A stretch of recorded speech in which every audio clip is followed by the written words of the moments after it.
It's Lazarus Sunday, fifth Sunday of Lent. We hear the story of Lazarus. Jesus goes out to Martha and Mary and Lazarus' house in Bethany.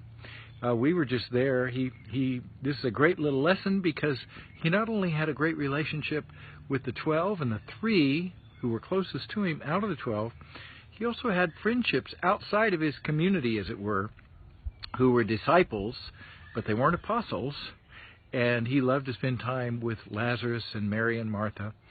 Lazarus dies.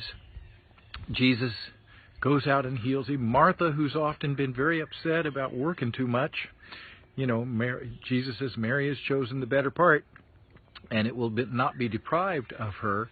But Jesus responds to Martha, who says, so Martha sometimes gets a bad rap.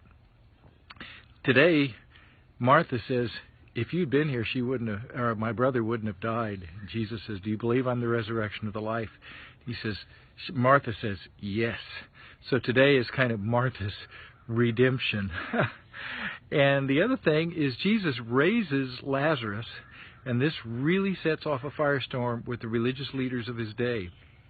Isn't it interesting that the religious leaders are often the ones that want the rules and the regs, but they don't want happiness. They don't want life.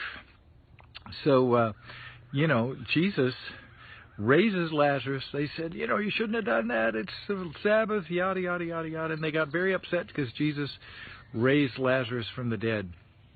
So look behind me. There's the cross. That cross was an instrument of torture.